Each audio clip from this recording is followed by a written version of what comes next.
grupo, que tenga la organización, el profesor, el educando, incluso en la misma sociedad. Entonces, cuando hablemos de escuela, hablamos de una cosa, que serían los grupos y su marco teórico único, y los enfoques, ¿sí? Sería el concepto de abordaje. Entonces aquí Joaquín me dice, profe, las escuelas ya no se usan. Claro, hoy en día nosotros en psicología ya no hablamos de escuela psicológica, o sea, ya no decimos que pertenecemos a la escuela psicoanalítica, a la escuela conductual. No, hoy en día decimos yo me muevo bajo el enfoque. ¿Sí? Entonces, por ejemplo, en mi caso, yo como psicólogo, yo me baso más en el enfoque humanista. Hay colegas míos que son más conductuales, otros son cognitivo-conductuales, otros son sistémicos, otros psicólogos son psicodinámicos. Pero, ¿qué significa esto de enfoque? Enfoque se refiere a cómo el psicólogo va a abordar el problema. Entonces, por ejemplo, si yo tengo a un alumno que tiene dificultades para su orientación vocacional, yo me preocupo principalmente en su autoestima, porque es mi enfoque. Pero en el enfoque de otro colega conductual tendría que ver más con cuáles son los estímulos que le rodean, que están generando las respuestas que lo llevan a comportarse de esta forma. Y él, por lo tanto, diseñaría un programa para modificar o bien la respuesta o bien el estímulo. ¿Sí? ¿Me dejo entender? ¿Vieron cómo cambia la óptica? Pues entonces ya no es escuela, porque no es que tengamos un mismo marco teórico. Por ejemplo, pertenezco, o sea, mejor dicho, me baso en el enfoque humanista, pero no soy Gestalt, soy más AT. Entonces, dentro de un mismo enfoque pueden haber variantes. ¿Ya? Eso es lo que tenemos que tener en cuenta cuando hablamos de enfoque. Hoy día yo te voy a hablar de las escuelas psicológicas. ¿Y por qué? Tú dirás, profesor, si ya no se usa, ¿por qué vamos a hablar de escuelas? Porque en el prospecto está. En el prospecto, el primer tema, el primer punto a desarrollar es la escuela de Freud, la escuela de Watson y Skinner, la escuela de Piaget, etc. Entonces, eso es lo que lleva a que estemos haciendo escuelas, ¿sí? Pero eso no quiere decir que en la actualidad sigamos trabajando de la misma forma. Otro elemento a tener en cuenta es que cuando nos referimos a escuelas psicológicas, también hablamos de las bases de muchas de las definiciones y conceptos que usamos hoy en día. Por ejemplo, el concepto de rapport nace de la misma escuela psicoanalítica, ¿no? Como un aporte que nos va a dar Freud, ¿sí? Entonces, en resumen, ¿cómo diferenciamos escuela de enfoque? Una escuela es un grupo, un conjunto de psicólogos, de individuos que comparten un mismo marco teórico duro, firme, un núcleo duro, como diría Imre Lakatos, ¿no? Hay un núcleo duro, perdón, como diría Thomas Kuhn, ¿no? Hay un núcleo duro, un núcleo fuerte. En cambio, un enfoque simplemente es cómo yo abordo un problema. Entonces, por ejemplo, yo soy psicólogo, ¿ya? Y si yo tengo a una persona que tiene problemas de adicción al alcohol, yo no voy a darle una mirada humanista porque no tiene ningún sentido. O los problemas de alcohol se tratan mejor bajo una óptica conductual. Entonces, yo tengo que cambiar mi forma de abordaje. Ya no puedo basarme o delimitarme en función a mi marco teórico. Esa es la diferencia entre escuela y enfoque. El enfoque es, o sea, hablar de enfoque le da mayor versatilidad a la labor del psicólogo. Porque antiguamente, hace unos 50, 60 años, tú eras de la escuela conductual y tú no podías trabajar de otra forma que no sea bajo el marco teórico del modelo conductual. ¿Ya? Eso es un poquito lo que diferencia escuela de enfoque. Entonces, ¿cuáles son las escuelas? Bueno, vamos a ver, las escuelas se van a ir desarrollando en periodos históricos y estas tienen que ver con la cientificación de la psicología, ¿no? Entonces, obviamente tenemos que ver aquí a la psicología, ¿sí? Hablamos de la psicología científica, ¿sí? ¿Y cuándo la psicología se vuelve científica? Bueno, el primer dato que tenemos es pues la fundación, ¿sí? La fundación del primer laboratorio, ¿sí? El primer laboratorio, ¿de qué? De psicología, ¿sí? El primer laboratorio de psicología experimental en la Universidad de Leipzig, ¿no? En la Universidad de Leipzig. ¿Cuándo ocurrió esto? En 1860. 1979. ¿Quién lo llevó a cabo? El maestro Wilhelm Wundt. ¿Sí? Y este sería pues el primer concepto, ¿no? que tenemos que tener con respecto a el origen de las escuelas. Es cuando se funda la psicología como ciencia y se desvincula totalmente de la filosofía. ¿Muy bien? Sin embargo, al ser una ciencia joven, no tiene un objeto de estudio definido. Así que, ¿qué otro aporte nos dan las escuelas psicológicas? Pues la forma en la que fueron transformándose los objetos de estudio de esta nueva ciencia. Muy bien, entonces aquí comenzaremos con la primera escuela psicológica, que sería el estructuralismo. Cuando hablamos de estructuralismo, ¿de qué estamos hablando? Pues de la primera escuela psicológica. Vamos a colocar aquí a su representante. Vamos a ver acá, estructuralismo. Entonces, veamos, tenemos como representantes, aquí estaría nuestro amigo Wundt, Wilhelm Wundt, pero su fundador es el maestro Edward Titchener. ¿Sí? Tenemos a Edward Titchener y obviamente junto a su maestro Wilhelm Wundt. ¿Qué más tenemos que tener en cuenta de este enfoque?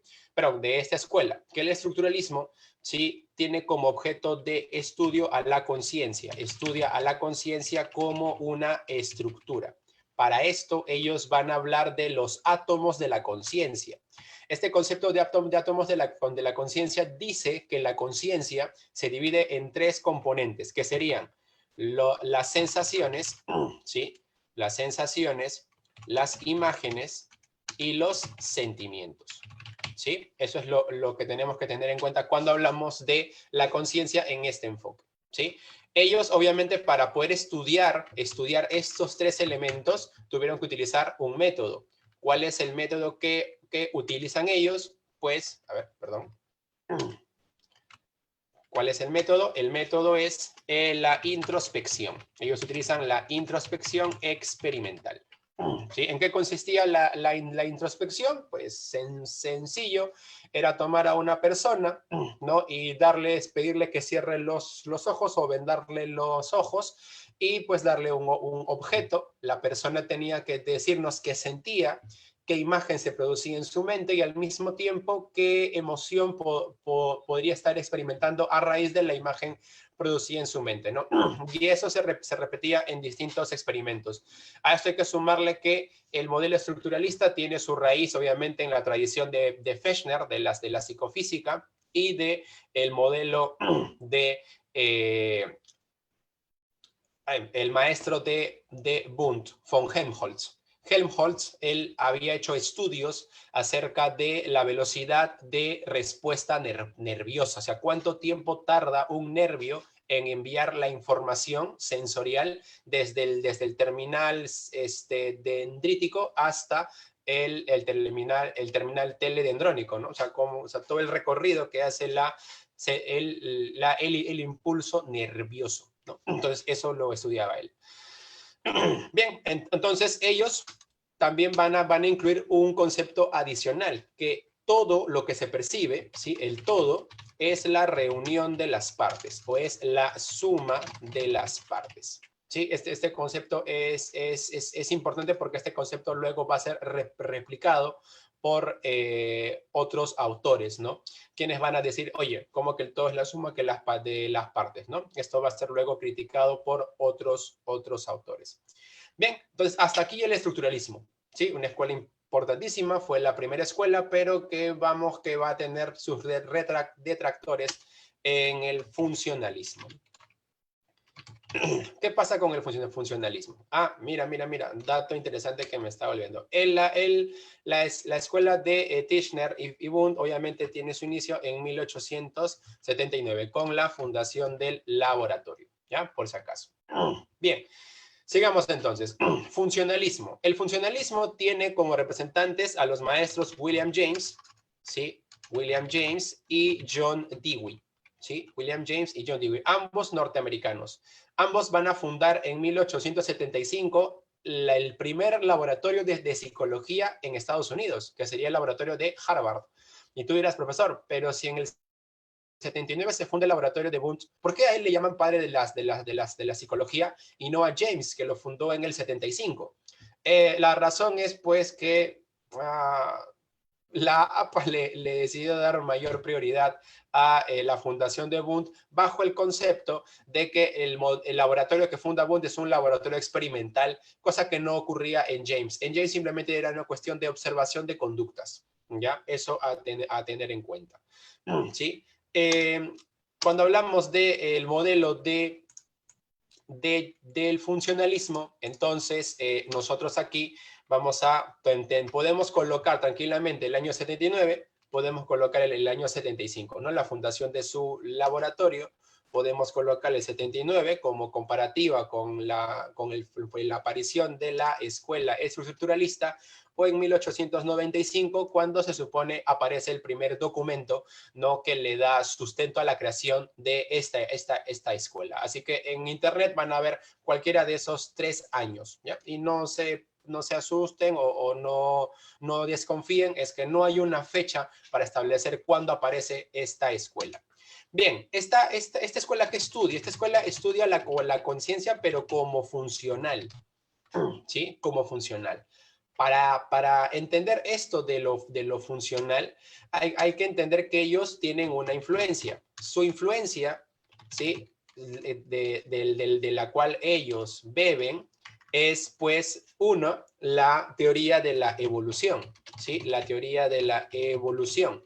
¿Qué tenemos que rescatar de la teoría de la evolución? El concepto de adaptación. Los que sobreviven son los que mejor se adaptan. La otra influencia que encontramos para los funcionalistas es la fisiología, ¿sí? La fisiología. ¿Y qué cosa nos enseña la fisiología? Pues que las acciones humanas o el comportamiento responde a bases biológicas, ¿sí? El comportamiento responde, ¿sí?, responde a bases biológicas, ¿sí? Y ya está. Entonces, estas serían sus dos influencias. Por lo tanto, para los funcionalistas, cuando hablamos de conciencia como funcional, lo que nos quieren decir ellos es que la conciencia, ¿sí?, la conciencia permite la adaptación, ¿sí?, permite la adaptación del sujeto al medio, al medio.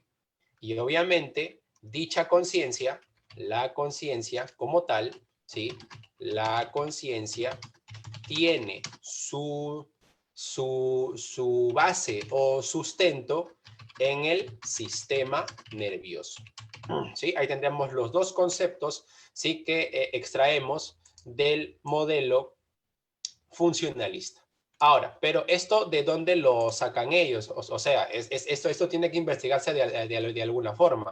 ¿Cómo lo investigaron? Utilizaron el método conocido como extrospección, ¿sí? La extrospección experimental, obviamente, ¿no? ¿Qué entendemos nosotros por extrospección? Bueno, por extrospección nosotros nos referimos a el observar, ¿no? Mirar lo que hace, ¿no? Porque lo que vemos es lo que hace el sujeto, no lo que pasa en su interior. Entonces, aquí ya notamos una diferencia entre el funcionalismo y el estructuralismo. El estructuralismo se basa en lo que pasa en el mundo interno del sujeto, mientras que el funcionalismo se basa en lo que pasa en el mundo externo del sujeto. Sí, entonces así tendríamos a nuestras dos primeras escuelas que ya nos muestran dos visiones opuestas, ¿sí?, de qué cosa debería estudiar la psicología. Entonces, ¿qué hacemos? ¿Estudiamos el mundo interno o estudiamos el mundo externo? Eso no quiere decir que los estructuralistas no observaran el comportamiento, sí lo hacían, pero ellos entendían que dicho comportamiento respondía a lo que ocurría en el interior. Entonces, veamos cómo va esto evolucionando.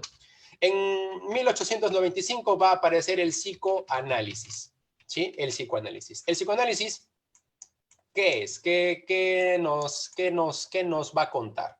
Vamos a ver aquí. Entonces, psicoanálisis. Bien, el psicoanálisis tiene como fundador, obviamente, al psiquiatra Freud, ¿no? Psiquiatra Freud y a su colega Carl Jung, ¿no? Ahí está. Freud y Jung. esta escuela tendría su raíz en 1895 con la publicación de la obra sobre la interpretación de los sueños, ¿no? Bien. ¿Cómo nace el psicoanálisis? Bueno, nace en respuesta a los tratamientos que se venían llevando a cabo dentro del mundo psiquiátrico, ¿no? En este caso, el tratamiento de la histeria. Así que su raíz es esa, su preocupación es qué podemos hacer para tratar la histeria. Entonces, el psicoanálisis, sí, nace como tratamiento alternativo, para la histeria. Ahora, ¿hoy en día hablamos de histeria? No. Hoy en día el término histeria se refiere al término de neurosis, ¿sí? O de la conducta neurótica, ¿ya? Muy bien. ¿Qué cosa propone que se estudie? Bueno, el psicoanálisis propone el estudio del inconsciente. Sí, estudiar el inconsciente. ¿Qué es el inconsciente? Según Freud, el inconsciente es algo que se encuentra en lo más profundo de la conciencia humana, ¿no? La conciencia se dividiría en 3 zonas, ¿sí? La llamada zona de comprensión consciente, el subconsciente o preconsciente y el inconsciente. Pero esto, ¿dónde lo encontramos? Ya, esto lo vamos a encontrar en sus tópicas. Entonces, hablaremos acá de la primera tópica. La primera tópica recibe el nombre de topografía, ¿sí? Topografía de la conciencia, ¿sí? Así, topografía de la conciencia.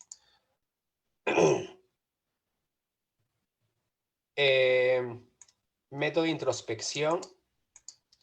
A ver, ya, no, a ver, si el método introspectivo, recuerden esto, en psicología, ya, en psicología, esto de aquí, introspección experimental, extrospección experimental, son conceptos que venían de ¿dónde? De la filosofía. O sea, son términos que vinieron de atrás. Hoy en día nosotros no hablamos ni de introspección ni de extrospección. Ahora, la introspección es mirar al interior. Intro hacia el interior y ospexis, mirar. Entonces es mirar al interior. ¿Cómo voy a mirar yo al interior? En este caso, los estructuralistas miraban al interior, pues, con las preguntas que le hacían a las personas. Ahora, los funcionalistas miraban en el interior.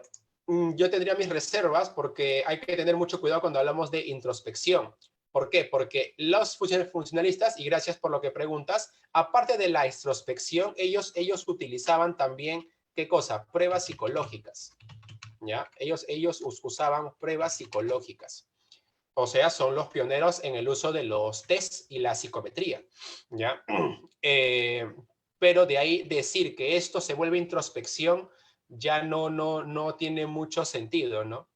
A ver, muchachos, ustedes son de academia, ¿no? Estar manchando, ahí pueden ver, ahí su compañero, uno de ustedes ha manchado la pantalla, así que vamos, comportarse como futuros profesionales.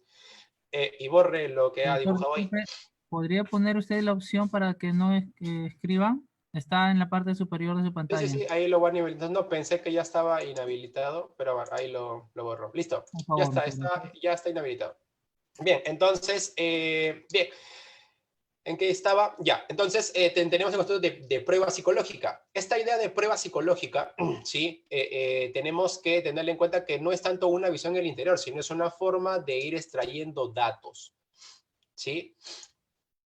No, entonces, no, sí, el problema es que, bueno, al menos cuando a mí me dicen, profe, en el manual de la PRED dice funcionalismo, el manual de la PRED no se actualiza hace años.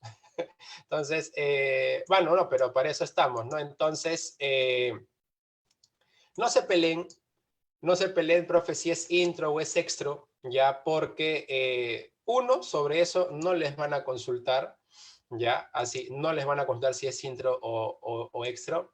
Y dos, el concepto de intro o extro es versátil y va a depender mucho de el libro que estemos tomando como referencia.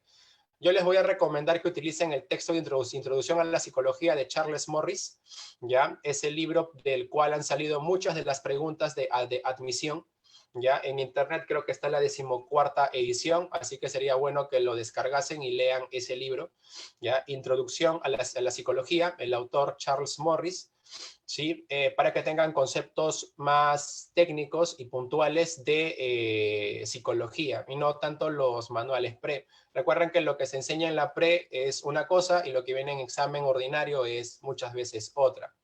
Ajá, Introducción a la Psicología de Charles Morris. Charles, aún falta una E ahí. Charles Morris. Bien, listo. Entonces, continuamos. El psicoanálisis, entonces, tiene como primera tópica o primera base, ¿ya? Como base, la topografía de la conciencia. ¿Qué cosa encontramos a nivel de topografía de la conciencia? Pues las 3 zonas de la conciencia, ¿no? La zona consciente, ¿sí? La zona consciente, el preconsciente, ¿sí? El preconsciente y el inconsciente, ¿sí? Ahí está, y el inconsciente. ¿Qué cosa encontramos a nivel consciente? Pues obviamente aquí estarían los recuerdos actuales, ¿no? Por ejemplo, yo ahorita recordando los datos que están ahorita siendo presentes en mi cabeza. Pero hay un montón de información a la que ahorita no estoy recordando porque no la estoy usando. Esa información que no estoy usando ahorita sería preconsciente, ¿ya? Pero hay datos y hay recuerdos a los que yo ya no puedo acceder, ¿ya? A eso le vas a llamar la zona inconsciente. Ahí se encuentran un montón de vivencias, según Freud, vivencias traumáticas que nosotros hemos reprimido, o sea, que las hemos mandado al inconsciente y que no podemos acceder porque son traumáticas. Y la única forma en la que el inconsciente se puede revelar, según Freud, puede hacerse consciente, sí, se puede hacer consciente a través ¿de qué? A ver, se puede hacer a través de los sueños, ¿sí? A través de los sueños, se puede hacer consciente a través de, se puede hacer consciente a través de los actos fallidos, ¿sí? Los actos fallidos como el lapsus linguae y el lapsus calamis. El lapsus linguae sería pues este error al hablar y el lapsus calamis, el error al escribir, ¿sí? Bien, entonces esto con respecto a la primera tópica, ¿ya? A la primera tópica. Si vamos a la segunda tópica, ¿sí? En la segunda tópica, conocida también como la estructura de la personalidad, ¿sí? La segunda tópica que sería la estructura de la personalidad, ¿sí? Estructura de la personalidad. Aquí el psicoanálisis nos introduce 3 conceptos, ¿no? Los famosos principios del yo, que sería el ello, ¿sí? El ello, o también llamado principio, ¿sí? Principio de placer. Tenemos al yo, conocido también como el principio de realidad, ¿sí? Y al superyo, o superego, ¿no? Superyo o superego, que sería el principio de censura, ¿sí? El principio de censura. Y ahí está.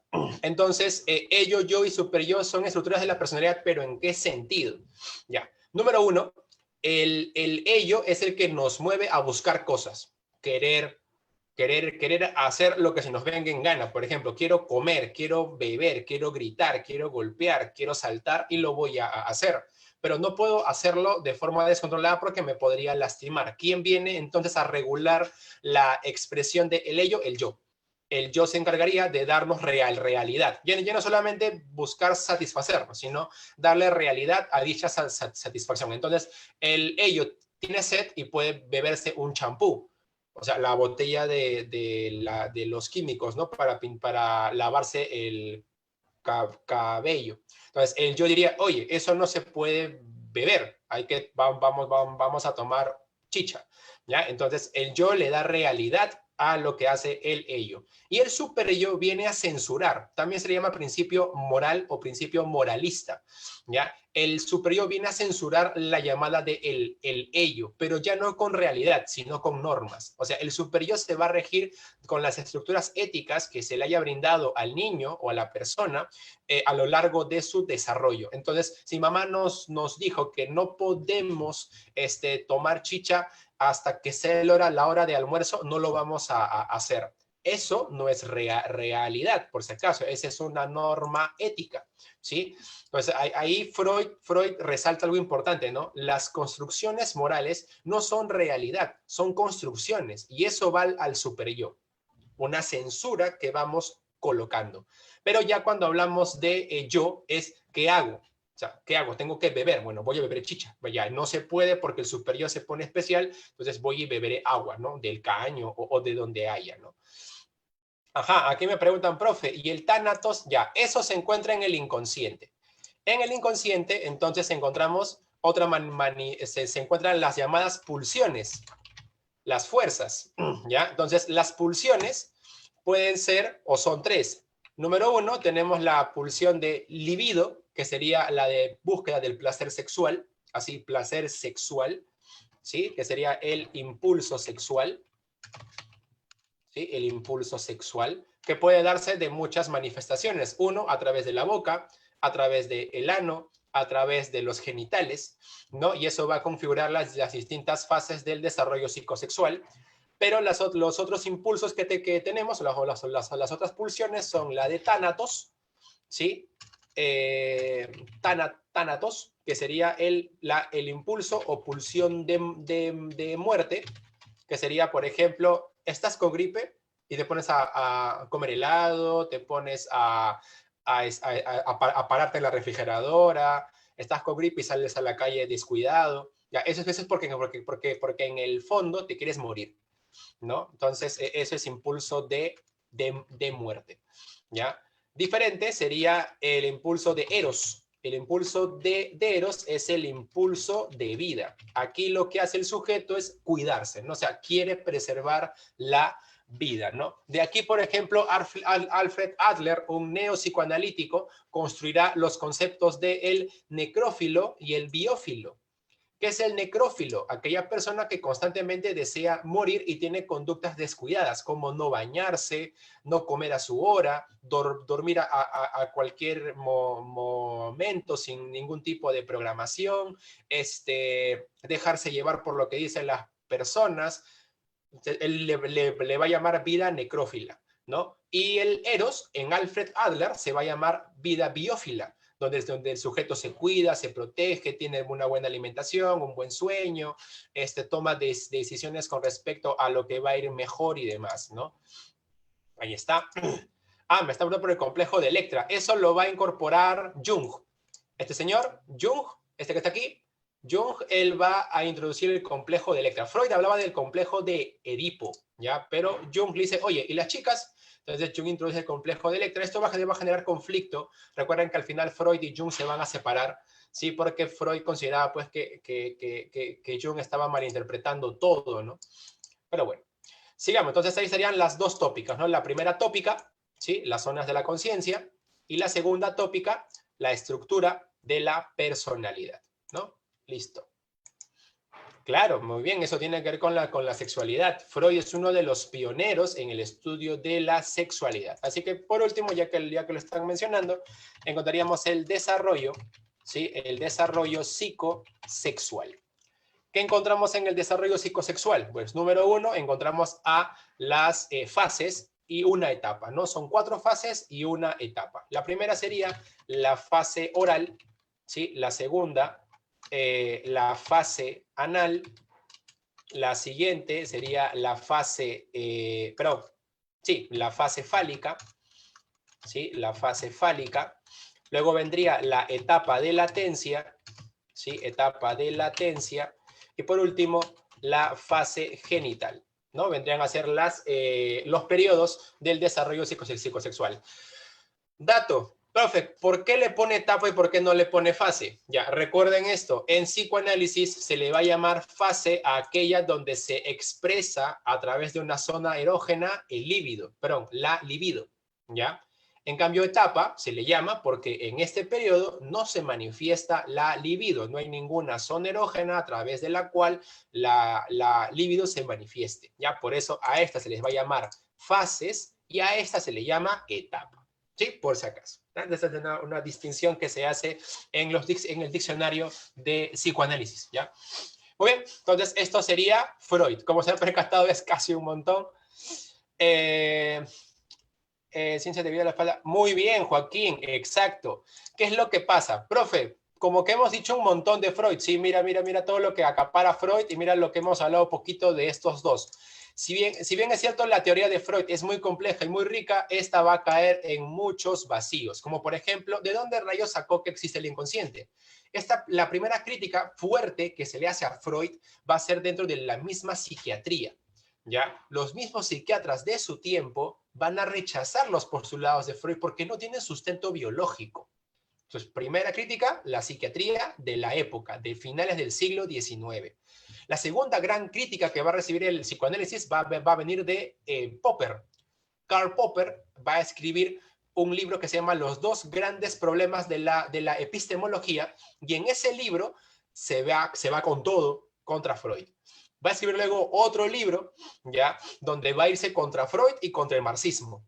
Ambos pseudocientíficos y bastante utópicos y fantasiosos, ¿ya? Así que sí, la idea de que con el psicoanálisis se pierde la condición científica es algo muy recurrente, ¿sí? Ojo, es algo muy recurrente, pero tengan en cuenta que existe hasta hoy en día psicoanálisis. Quizás no como lo planteó Freud, pero aún hoy en día sigue habiendo. Por eso es que ahí como esta confrontación, ¿no? A veces, por ejemplo, hay alumnos que preguntan, profesor, yo soñé esto, ¿qué significa? Ya, esa pregunta a muchos psicólogos puede fastidiarles porque te dirían, ¿me has visto cara de psicoanalista? Porque los únicos que interpretan sueños son los psicoanalistas. Para los demás psicólogos, los sueños no tienen interpretación. O sea, es absurdo pensar en una interpretación, pero para un psicoanalista sí tiene sentido. Así que tener en cuenta eso, la próxima vez que quieras preguntarle a un psicólogo si interpreta los sueños, primero pregúntale, ¿usted de qué enfoque es? ¿Y usted qué teoría sigue? ¿No? Primero le preguntas eso y después ya verás si le puedes o no preguntar qué significa tu sueño. Muy bien, entonces ahí estaría el psicoanálisis como... Ahora, el psicoanálisis, a pesar de que no fue científico, ojo, a pesar de que no fue científico, hay que resaltar que el psicoanálisis introdujo algo muy importante en la psicología. ¿Qué cosa? El método clínico. Profe, ¿cómo que el método clínico? Ya, es que eso del método clínico lo vamos a obtener con los métodos que usaron ellos. El psicoanálisis tuvo dos métodos, ¿ya? Utilizó dos métodos. El primero fue descartado, que es el método de la hipnosis. A ver, creo que no se está viendo. Y no... Uy. A ver, ahí está, ahí se puede ver, ya está. Hipnosis, ¿sí? Esto lo va a descartar porque al final se percató de que no había ningún avance, la gente no progresaba, más bien nunca, cuando despertaban no recordaban lo que había pasado. Y Freud decide cambiar al método de la asociación libre de ideas. Sí, es el método en Freud, la asociación libre de ideas, en la que se toma al paciente y se le pide pues que hable, ¿no? Le hacemos una pregunta y va y habla tranquilamente, ¿no? Y va contándonos, ¿no? Lo que va haciendo. Uy, ahora me preguntan por la catarsis. Chicos, a mí me encantaría seguir hablando de psicoanálisis, es una de las teorías que tiene un montón de conceptos, pero la clase de hoy no es solo de psicoanálisis. O sea, tenemos para hacer toda una clase, tenemos para hablar de la catarsis, de hablar de los mecanismos de defensa, hablar de los distintos complejos, complejo de Electra, de Edipo, de castración, de destrucción. Tenemos para hablar de las formas regresivas del yo. O sea, tenemos que hablar un montón de cosas, pero la clase no es de psicoanálisis, si no, no vamos a llegar a las demás escuelas. Yo sé, hay un montón de cositas, ¿sí? Entonces vamos pasando, pero sí, ojo, ¿por qué también les estoy dando libertad de preguntar y yo les estoy respondiendo? Porque viene, porque está en el prospecto. Si no, hace rato lo hubiera pasado. Así que por si acaso también un poquito de comprensión a los demás, porque bueno, está en el prospecto y por eso le estoy dando esas respuestas, ¿ya? Muy bien, entonces ahí tendríamos al psicoanálisis. Pero después del psicoanálisis tenemos, y vamos a ir por acá, tenemos la aparición del conductismo. ¿Sí? El conductismo es una escuela interesantísima, ¿no? Esta tiene como representante a Watson, ¿sí? Tenemos como representante a Watson, ¿ya? ¿Qué pasa con Watson? Bueno, Watson, él, a ver, esto no, aquí. Ya está. Watson en 1912, ¿sí? Él va a iniciar pues con el modelo conductual. La idea de que lo que se tiene que estudiar en psicología es la conducta observable. ¿Y por qué remarca conducta observable? Ya, porque en su época se usaba un concepto del estructuralismo. Wundt había diferenciado dos tipos de conductas, la conducta interna y la conducta externa. La conducta interna era lo que pasaba en la conciencia y la conducta externa lo que se manifestaba a través de lo que pasaba a nivel consciente. Entonces Watson dice, ya, esa conducta interna me la sacan. Lo que tenemos que hacer como científicos es estudiar lo que se ve. Entonces, la conducta externa, que sería la conducta observable. ¿Y por qué? Porque la conducta observable es, obviamente, describible. Vamos a poner otra vez la palabra, es observable, se puede describir, es medible, ¿sí? Podemos cuantificar el número de apariciones de conductas. También decimos que la conducta es predecible, ¿sí? Podemos anticiparnos a su aparición, es controlable, ¿sí? Podemos establecer un régimen de su aparición o un régimen de su intensidad, ¿sí? Y también es modificable, ¿no? O sea, podemos transformar la expresión observable, ¿no? La conducta. Muy bien, entonces esto es lo que propone el conductismo como objeto. Y esto es lo que para Watson le va a dar categoría científica. Ahora, el conductismo tiene una influencia, ¿ya? Tiene una influencia. ¿Cuál es la influencia del conductismo? Pues obviamente, la reflexología rusa.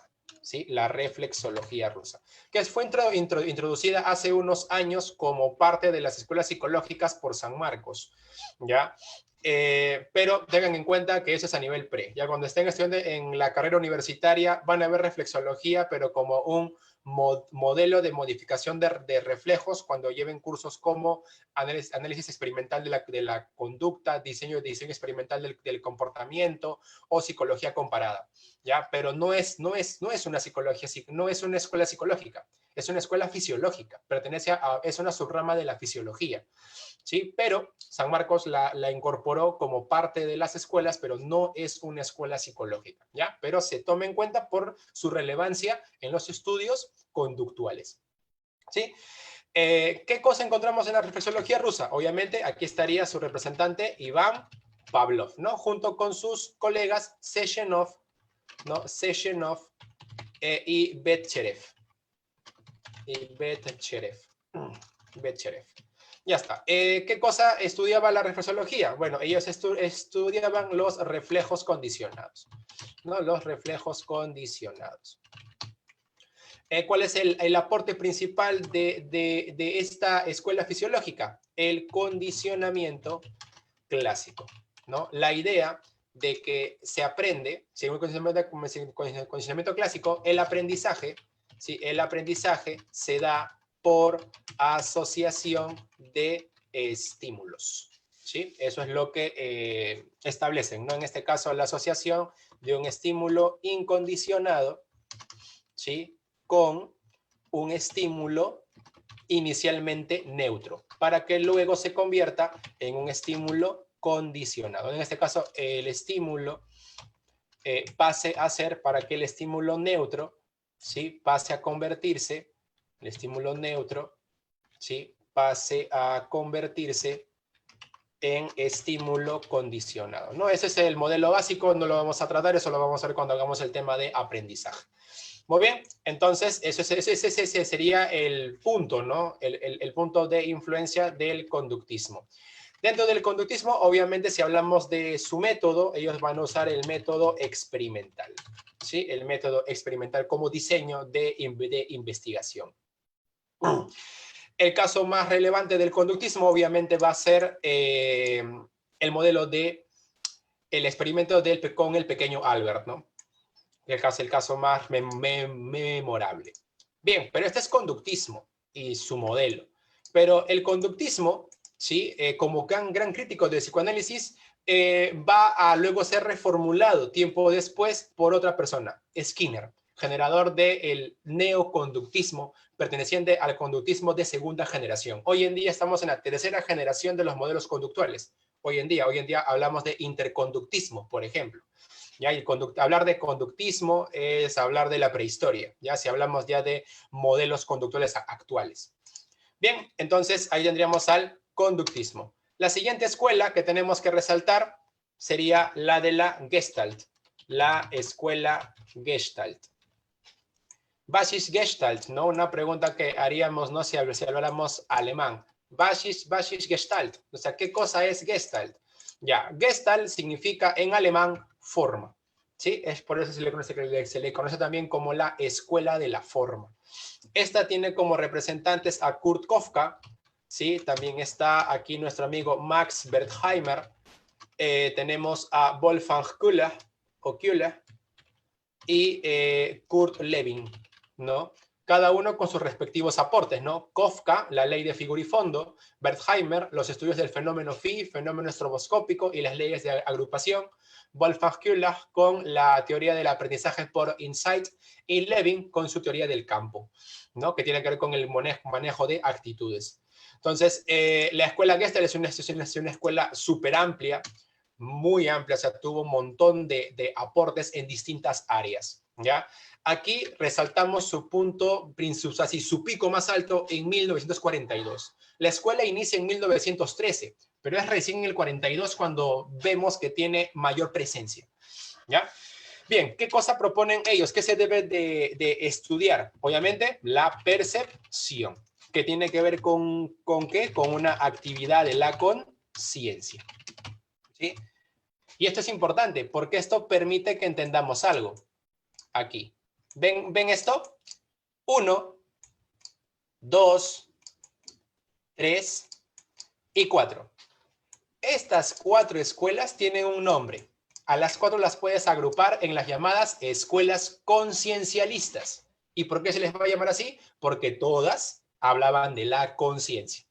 La primera, ya sabes, como estructura; la segunda, como un elemento funcional; la siguiente, como albergando al inconsciente; y la última, que va a estudiar a la percepción. ¿Sí? Ahí está. Muy bien. Bien, ¿qué tenemos que tener en cuenta cuando hablamos de Gestalt? Pues obviamente su famosa frase, ¿no? La gran crítica al estructuralismo. Recuerda que es una escuela alemana, así que obviamente se va a enfrentarse a sus congéneres, ¿no? A los mismos alemanes. En este caso, el modelo estructuralista. ¿Y qué propone? El todo es mayor que la suma de las partes. ¿Sí? Ahí está. Este va a ser el concepto madre de la escuela gestáltica. La escuela Gestalt incorpora también el método experimental. Sí, es importante tenerlo en cuenta.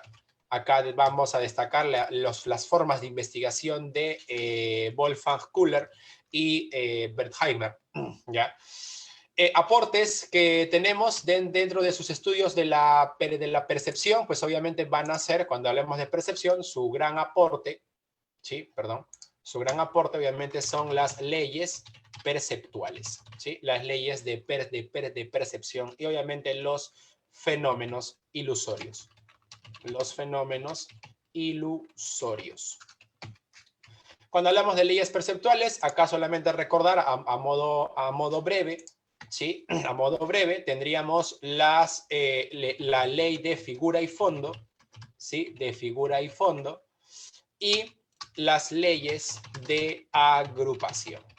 ¿Sí? Serían los dos aportes vinculados a leyes perceptuales. ¿Qué son las leyes perceptuales? Son estrategias de organización que tiene el cerebro para disponer los estímulos que llegan a nosotros mediante la atención.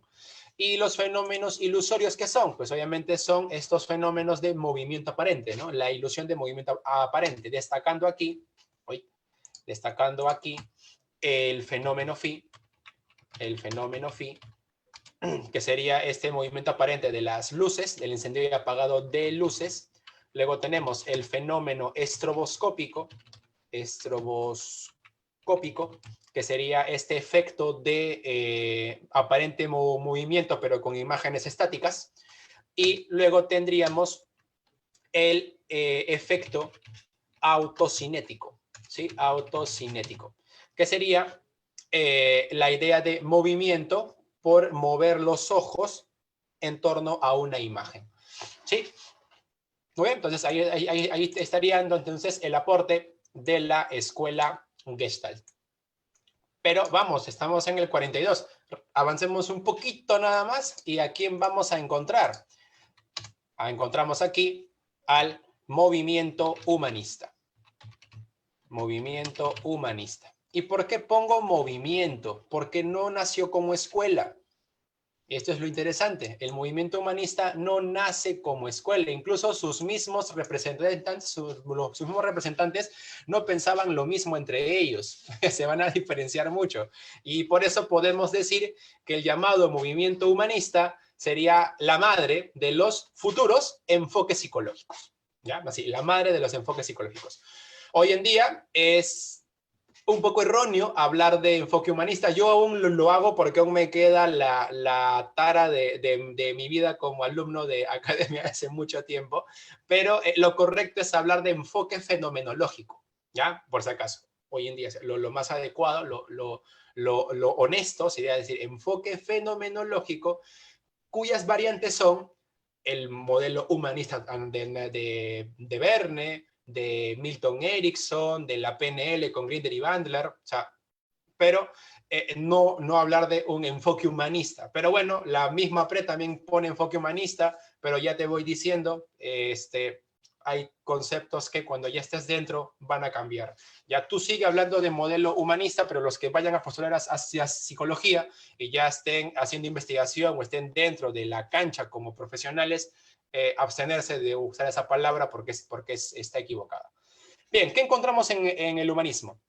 En el humanismo vamos a encontrar como representantes a Rogers, ¿sí? Vamos a encontrar a Maslow, ¿sí? Carl Rogers, Abraham Maslow, Fritz Perls, ¿sí? Entre otros personajes, ¿no? ¿Qué trae el humanismo? Bueno, el humanismo se centra en una crítica, ¿no? Es una crítica, surge como crítica al psicoanálisis, ¿sí? Al psicoanálisis y al conductismo. Así, crítica al psicoanálisis y al conductismo. ¿Por qué? Porque considera, pues, que ambas, ¿sí? Conciben al ser humano, ¿sí? Ambas conciben al hombre, ¿sí? Al hombre o bien como enfermo, ¿sí? O bien como enfermo, o bien como robot o máquina, o bien como como máquina manipulable. ¿Qué es esto de máquina manipulable? Manipulable, ya está. Bueno, es que si ponemos atención al modelo del psicoanálisis, pues todos estamos enfermos porque todos hemos tenido un trauma de chiquitos. Y por eso se condiciona nuestra conducta adolescente o adulta. Y para el conductismo, no importa lo que seas, yo con mi programa de modificación de conducta, pues yo te transformo en otra persona, pero tú no importas. Entonces, el modelo humanista, el movimiento, se centra entonces en el hombre. Ellos van a preocuparse por lo que es el hombre en sí mismo. ¿Qué hace al hombre ser hombre? Por lo tanto, ellos se van a centrar en el concepto de persona plena. Este concepto de persona plena nos va a llevar a conceptos como de experiencia de libertad, nos va a llevar a conceptos de autonomía, aparece acá el concepto de autoestima, nos va a llevar también a ideas de la creatividad, iniciativa, ¿sí? Conceptos que ellos van a ir añadiendo, pero no como una definición. Exacto, muy bien, Josué. Claro, el movimiento humanista también va a dar pie, por lo tanto, al holismo, o sea, tratar al hombre como un todo. Así, al hombre como no solamente alguien que se configura por un elemento, porque ese es el problema del conductismo y del psicoanálisis, que ambos son modelos epistemológicos deterministas. O sea, te definen sea, a partir de un evento, en este caso, un evento de condicionamiento o un evento traumático. Ambos te definen y por lo tanto te determinan. En cambio, para el humanismo no. Para el humanismo, el hombre es un todo que tiene un montón de estímulos que pueden ir influyéndolo. ¿Ya? Pues de aquí van a salir incluso luego nuevas ramas o nuevas variaciones, ¿no? Como por ejemplo la aromaterapia con las flores de Bach, aparece la risoterapia, el mindfulness, ¿no? O sea, van a aparecer más conceptos vinculados ya a esta visión holística del mundo que inician ellos, los humanistas. Bien, aquí no podemos hablar de un método porque no tienen método, o sea, va a depender de qué cosa vayas a hacer con la persona, ¿sí? Pero lo que pues, sí podemos ir rescatando son algunos conceptos. Por ejemplo, podemos hablar de la autorrealización. El concepto de autorrealización obviamente le pertenece a Maslow, ¿no? Y este concepto hace referencia a conseguir o estar a la altura, se refiere a estar a la altura de nuestro máximo potencial, ¿no? Esto es lo que tenemos que tener en cuenta aquí, estar a la altura del máximo potencial, ¿sí? Claro, tener conciencia de uno mismo. Esto tiene que ver con el concepto de persona plena y la autonomía. Esto de tener conciencia de uno mismo, saberme a mí mismo, controlarme a mí mismo, es el concepto de autoestima. Incluso conocerte a ti mismo también nos lleva al concepto de autoestima en su variante de autoconocimiento, ¿ya? Entonces, una idea propia del humanismo sería la autorrealización.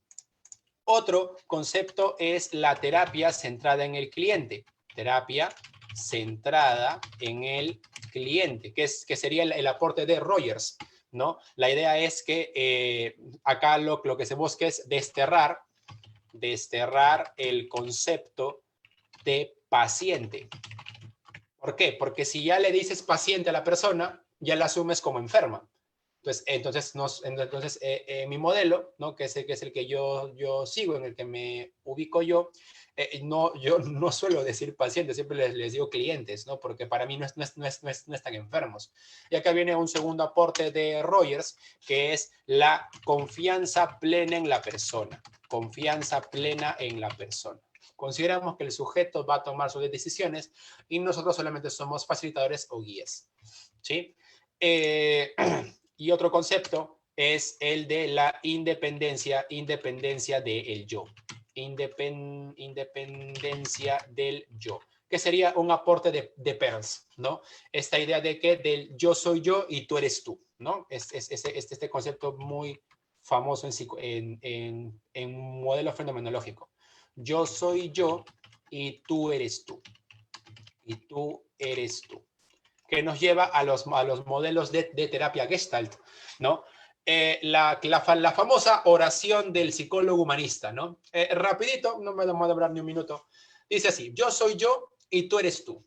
Yo no he venido a este mundo a cumplir con tus expectativas. Tú no has venido a este mundo a cumplir con las mías. Yo soy yo y tú eres tú. Si algún día nos llegáramos a encontrar, pues será maravilloso. Pero si nunca nos llegáramos a encontrar, nada podrá remediarlo. Yo soy yo y tú eres tú. No, esa es la famosa oración del psicólogo humanista que nos enseña un montón de cosas, ¿no? A tener independencia de nosotros. Muy bien, entonces este sería el humanismo que, como te percatarás, tiene un cariz diferente, ¿no? O sea, ya no es tan reglado como esto del conductismo o del psicoanálisis y demás. Pero bueno, continuemos. El movimiento humanista va a ser un poco opacado, sobre todo en Estados Unidos, por el neoconductismo. El neoconductismo, ¿no? Aquí resaltaremos, obviamente, a la figura de Skinner, ¿no? Acá sí hay que darle su espacio. Aquí, tranquilos, ahorita ya vamos a acabar. Entonces aquí estaría nuestro amigo Skinner, Friedrich Burrus Skinner, ¿no? A ver, tengo una pregunta. Y ya está. Entonces, aquí tenemos a Skinner. Sigamos. ¿Qué pasa con Skinner? ¿Qué propone el que estudiemos? Lo mismo. Acá no hay ningún cambio. Él se mantiene en el estudio de la conducta, pero él añade una nueva idea. ¿Cuál? La idea de que la conciencia es una caja oscura. Así, la conciencia es una caja oscura. Y eso es lo que tenemos que dejar de lado. ¿Sí? ¿Qué más tenemos que tener en cuenta cuando hablamos de neoconductismo? Sería el modelo ABC. ¿Sí? Modelo ABC. ¿Sí? Modelo ABC. ¿Sí? ¿A qué se refiere el modelo ABC? El modelo ABC sería, a ver, tenemos A, B y C. Ya está. A ver, el A se refiere a los antecedentes, ¿sí? Antecedentes. B se refiere a las conductas, o a, sí, conductas, ¿sí? Conductas. Y C, perdón, C se refiere a las consecuencias. Entonces, antecedentes, ¿qué cosa es en el modelo de Skinner? Sería el estímulo discriminativo, ¿sí? Estímulo discriminativo. ¿Qué significa esto? Estímulo que desencadena una conducta. Por lo tanto, veremos automáticamente conducta, ¿qué es? Es la respuesta operante, lo que hace el sujeto a partir de el estímulo discriminativo. Y la consecuencia vendría a ser el estímulo consecuencia, ¿sí? El estímulo consecuencia. El estímulo consecuencia puede ser, obviamente, un reforzador o un castigo, ¿sí? O un castigo. Acá sí, chicos, por favor, no me generen confusión de reforzador con reforzamiento porque no es lo mismo. Reforzador es el estímulo que se le brinda al sujeto para que la conducta incremente su régimen de aparición. En cambio, el reforzamiento es el proceso que se lleva a cabo para que se consiga el incremento del número de incidencias de una conducta, ¿ya? Porque no es lo mismo, ¿sí? ¿Listo? Entonces, luego tenemos entonces reforzador y castigo. El reforzador puede ser positivo o negativo, igual el castigo. Positivo se refiere a que aparezca algo y negativo a que desaparezca otro. Muy bien, entonces este sería el modelo del neoconductismo. El último aporte que nos deja este modelo son los programas de reforzamiento, ¿sí? Programas de reforzamiento. El primer programa, pues obviamente son los programas de razón y los programas de intervalo, ¿no? Programas, tenemos dos, de razón y los programas de intervalo. Tenemos aquí programa de razón, ¿sí? De razón y el programa de intervalo. Ahí está, programa de razón y programa de intervalo. Y ya está. ¿Sí? El programa de razón condicionará al sujeto a partir del número de conductas que emite y el programa de intervalo condicionará al sujeto a partir del tiempo que mantiene presente la conducta. ¿Sí? Y este sería entonces la escuela conductista. Tenemos más escuelas. Ya para culminar, sería entonces luego la sociohistórica, ¿sí? La escuela sociohistórica, ¿sí? Escuela sociohistórica. ¿Qué encontramos en la escuela sociohistórica? Ya, aquí tenemos a nuestro amigo Lev Vygotsky. Lev Vygotsky. ¿Qué pasa con Vygotsky? Ya, Vygotsky introduce algo importante en psicología, que es el concepto de andamiaje. El concepto de andamiaje es un concepto que ya venía siendo mencionado por Piaget, pero él lo coloca como algo importante, ¿sí? El andamiaje en Vygotsky se refiere a cómo el sujeto aprende. Entonces, él va a hablar de las zonas de desarrollo, ¿sí? Zonas de desarrollo, su gran aporte. ¿Cuáles son las zonas de desarrollo? Pues tenemos la zona real, la zona proximal, perdón, zona potencial y zona proximal. ¿Ya? La zona real es donde tú te encuentras. Serían las capacidades. Uy, perdón, ya está. Serían las capacidades, ¿sí? Capacidades y conocimientos actuales. La zona de desarrollo potencial sería entonces las capacidades y conocimientos del maestro o guía, o a donde vamos a llegar. Y la zona de desarrollo proximal sería la brecha entre la zona real, ¿sí? Y la zona potencial, ¿sí? La distancia. ¿Dónde tenemos que desarrollarnos según el modelo de Vygotsky? Obviamente en la zona de desarrollo proximal. Ya, esto es lo que tenemos que tener en cuenta como pieza fundamental de su modelo. Ahora, ¿cómo se lleva a cabo el proceso o cuál es su otro concepto que propone Vygotsky? Pues obviamente entender que tenemos que todo esto tiene su base en procesos psicológicos. Él va a hablar de procesos psicológicos simples y procesos psicológicos complejos.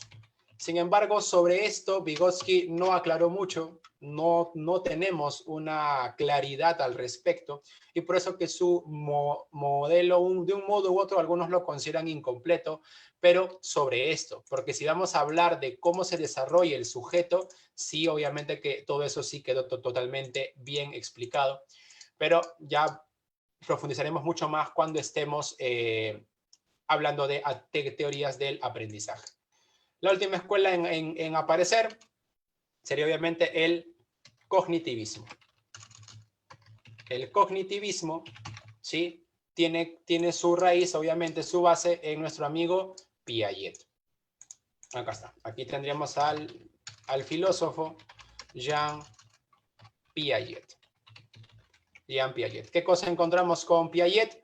Pues obviamente él se desarrolla a partir de la década del 60, ya de los 60 en adelante, ¿no? Bien, ¿qué pasa con Piaget? Bueno, él introduce obviamente una teoría del aprendizaje, y una teoría del desarrollo intelectual. ¿Sí? Esos serían los dos aportes importantes en escuela cognitivista. Ahora, estos dos modelos no sirven si no partimos del concepto básico desde Piaget, o sea, del modelo cognitivista. ¿Cuál es? Considera que lo que se debe de estudiar en psicología son los procesos cognitivos. ¿Por qué? Porque es a través de estos con lo que se permitirá una comprensión de los procesos relacionados a la información. ¿Sí? Ahí está. Procesos relacionados a la información. Muy bien. Dentro de su teoría del aprendizaje, ¿cuáles son los aportes que encontramos? Tres conceptos: asimilación, acomodación y equilibración. ¿Qué cosa es la asimilación? Fácil, la asimilación es el momento en el cual el sujeto tiene contacto con un esquema nuevo. Acomodación, cómo el esquema que viene del exterior viene a afectar a los esquemas antiguos. Y la equilibración, cómo dichos esquemas comienzan a compatibilizar unos con otros. ¿Ya?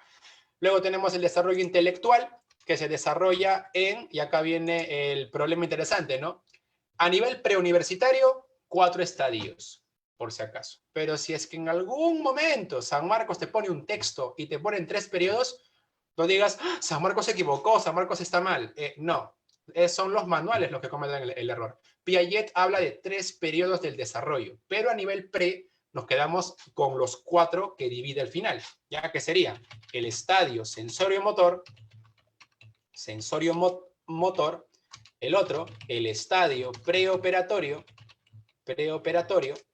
luego el estadio de operaciones concretas, ¿sí? Operaciones concretas, y por último, el estadio, ¿sí? El estadio de operaciones formales. ¿Ya? A tener en cuenta son los 4 estadios, pero Piaget en su libro, por si acaso, él habla de 3 periodos: el periodo sensorio-motor, el periodo que incluye estos dos, que se conoce como periodo de la consolidación de las operaciones concretas, y el último, que sería el periodo de las manifestaciones de las operaciones formales.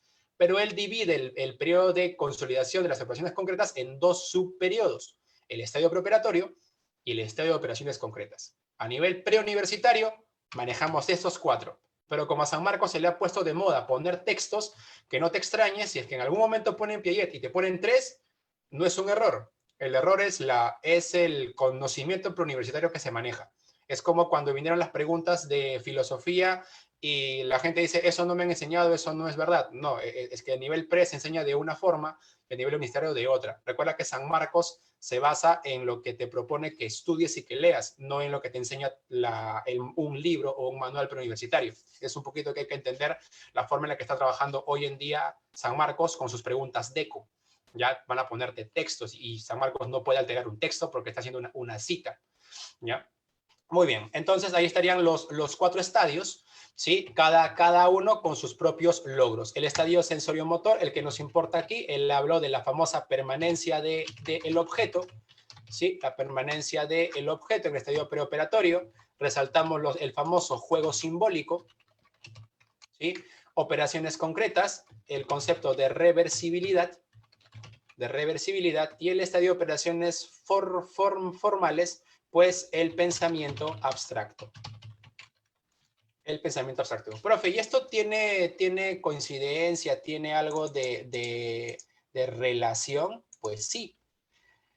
Permanencia del objeto significa que el niño ha logrado crear una imagen mental. Juego simbólico, el niño que ya es capaz de crear imágenes mentales, ahora las proyecta en las cosas.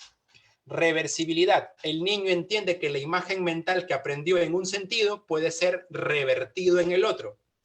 Pensamiento abstracto, la imagen mental que el niño logró dirigir en un sentido y dirigir en el otro puede ser entendida como algo diferenciado de otros conceptos que también se manejan bajo la idea de reversibilidad. O sea, están concatenados, ¿ya? Porque recuerda, Piaget está hablando de un desarrollo intelectual. Y fíjate que con esto cambia la cosa, ¿no? Con el cognitivismo. Y listo, chicos, entonces, esto sería las escuelas psicológicas, ¿sí? Ahí está. Por ahí veo que me están reclamando, profe, preguntas, marque las preguntas. Vamos a marcar las preguntas. Entonces, a ver, voy a dejar de compartir esto. Y ya está. Profe, claves. Ya, a ver, déjame buscar, a ver dónde está, lo tengo por aquí. ¿Dónde está? Ustedes son... A ver. Aquí está. Bien, entonces vamos a compartir. Y ya está. Listo, entonces este es el material que deben de tener todos. Así que vamos a marcarlo rápido. Esto es una cuestión de juego, ¿no? Solo es jugar. La enfermedad de Alzheimer, no. El Alzheimer es un concepto que se construye gracias a los estudios en neurología, ¿no? El síndrome de Alzheimer, ¿no? Descubierto por este alemán Alzheimer, se refiere a una dificultad de la persona para acceder a la memoria de largo plazo, por si acaso. No es que el sujeto pierde información, por eso que no es psicoanalítico, no es una condición biológica. Ya el sujeto, debido al deterioro de las neuronas colinérgicas, ¿sí? Pierde la conexión entre la memoria de corto plazo y la memoria de largo plazo, dificultándole la recuperación de datos. El sujeto no reconoce y no localiza, y por lo tanto no puede evocar, pero no hay que confundir esto con un olvido, porque no es temporal, tampoco con una amnesia, porque no ha perdido la información. Es simplemente Alzheimer, dificultad en la aplicabilidad de la memoria de corto plazo en su vínculo con la memoria de largo plazo. ¿Cómo se demuestra esto? Pues que muchos pacientes que padecen Alzheimer, en cierto tiempo, cada cierto periodo, 2 años o 3 años, despiertan lúcidos y recuerdan todo. Entonces, no tiene mucho sentido decir que el Alzheimer implica olvido. El Alzheimer simplemente es esa ruptura de la conexión de la de corto plazo con la de largo plazo. ¿Ya? Pero no tiene que ver con la escuela psicoanalítica. Bien, entonces, veamos. Vamos a marcar. Pregunta 1 dice, impulso inconsciente orientado hacia el placer asociado por Freud a lo sexual. Pues obviamente sería la libido, ¿no? La de libido, ¿no? Ahí está. Ahora ahí los tengo en el chat, libido. La pregunta 2 dice, se le conoce como el principio de censura, el superyo, ¿no? Ahí está, facilito, muy bien chicos, el superyo. 3 tenemos aquí, dice, en él encontramos los recuerdos latentes, aquellos a los que se puede hacer sin mucho esfuerzo. Ya eso sería ¿cuál sería? El preconsciente, ¿no? El preconsciente, la B, preconsciente, ahí están los recuerdos latentes. Pregunta 4. Los mecanismos de defensa tienen como finalidad eliminar... bueno, esto no lo hemos explicado, porque les dije que vamos, hay un montón de preguntas acá, pero esto es fácil. ¿Qué busca un mecanismo de defensa? Eliminar la ansiedad en la persona, para reducir su ansiedad, su nivel de estrés que le genera la situación traumática. Así que la clase será la B, la ansiedad. 4. Crisis que presenta el ello al no obtener lo que desea. Se llama crisis neurótica. Es la crisis neurótica. Cuando el yo no logra lo que desea, se forma la crisis realista. Y cuando el super yo no logra lo que desea, se forma la crisis moral, o también llamada crisis de valores. ¿Ya? La crisis del yo, del ello, de este señor, el ello, es la crisis neurótica. 6 dice, identifique la alternativa que comprenda afirmaciones que diferencian los modelos de aprendizajes de tipo clásico y operante. A ver, 1. La actitud del sujeto en el conocimiento clásico es proactiva, en cambio el conocimiento operante es pasiva. Más bien sería al revés, ¿no? En el clásico es pasivo y en el operante es activo, ¿no? Número 2, dice el principio de aprendizaje en el modelo clásico está regido por la contigüidad, mientras que en el modelo operante se basa en la del efecto. Bueno, pues sí, esto sí es correcto, ¿no? En el operante respondemos, ¿no? Siguiendo la segunda ley de Thorndike. Así que sí, la 2 sí es correcta. La pregunta 3, perdón, la opción 3 dice, la orientación de la respuesta en el aprendizaje clásico es hacia la meta. En contraste, en el aprendizaje operante, la respuesta es visceral. No, al revés. En el clásico es visceral y en el operante es hacia la meta. En este caso, hacia el refuerzo que se le va a dar. 4 dice, el proceso de aprendizaje en el modelo operante está centrado en la respuesta, mientras que en el clásico se basa en los estímulos. Eso sí es cierto, ¿no? Eso sí es cierto. Y creo que ya tenemos respuesta, ¿no? 2 y 4. 2 y 4. Ahí está. Seguimos. Pregunta 7. Dice, en su libro, Más allá de la libertad y de la dignidad, refiere casos como, dice, un padre puede regalar al hijo puede regañar al hijo hasta que el hijo haga lo que se le pide y hacer lo que se le pide. El niño se libera de la reprimenda, ¿no? Y al hacer lo que le pide, se libera de ella. El chantajista amenaza a su víctima con descubrirle a menos que le pague. Al pagar, la víctima se libera de la amenaza. Con estos casos, el autor ejemplifica el principio conductual denominado, bueno, se está quitando algo, ¿no? Se está quitando algo y esto hace que esa conducta se incremente. Entonces sería reforzamiento negativo, ¿no? Reforzamiento negativo. Ahí está. Pregunta 8 dice, en un estudio clínico de un caso sobre los factores psicológicos que inciden en el comportamiento alcohólico, concluyó que la reducción temporal del estado de tensión, ansiedad y malestar general que brinda el consumo de alcohol mantiene este comportamiento patológico, ¿no? Según el modelo de triple relación de contingencia, en este caso identifique el estímulo reforzador. A ver, ¿cuál sería nuestro estímulo reforzador? Claro, la reducción de la tensión, ansiedad y malestar, ¿no? Eso es lo que viene a incrementar su comportamiento alcohólico, ¿no? Muy bien. 9 dice, identifique la alternativa que mejor relaciona los casos de los enunciados con los principios conductuales operantes que los rigen. A ver, Carlos siente calor, prende el aire acondicionado y deja de sentir calor. A ver. ¿Eso tiene que ver con los principios conductuales operantes? Claro que sí, ¿no? Ahí vemos ED, RO y EC. El niño deja de mover una colmena después de recibir una picadura de abeja. Hubo castigo, ¿no? Así que sí. Roberto, perdón, hay que relacionar. A ver, el primero, ¿qué sería? El primero es, para el relacionado sería refuerzo negativo, sería 1B. El niño deja de mover la colmena por castigo, sería por castigo positivo, 2A. Ahora sería 1B y 2A. Roberto se acerca a hablar con una mujer desconocida en un bar y ella le sonríe, refuerzo positivo, 3D. Y por último sería, pues, Jacinto deja de llamar a la número para que ella no le conteste el celular, ¿no? Busca una extinción, 4C. La respuesta, muy bien, la E, 1B, 2A, 3D y 4C.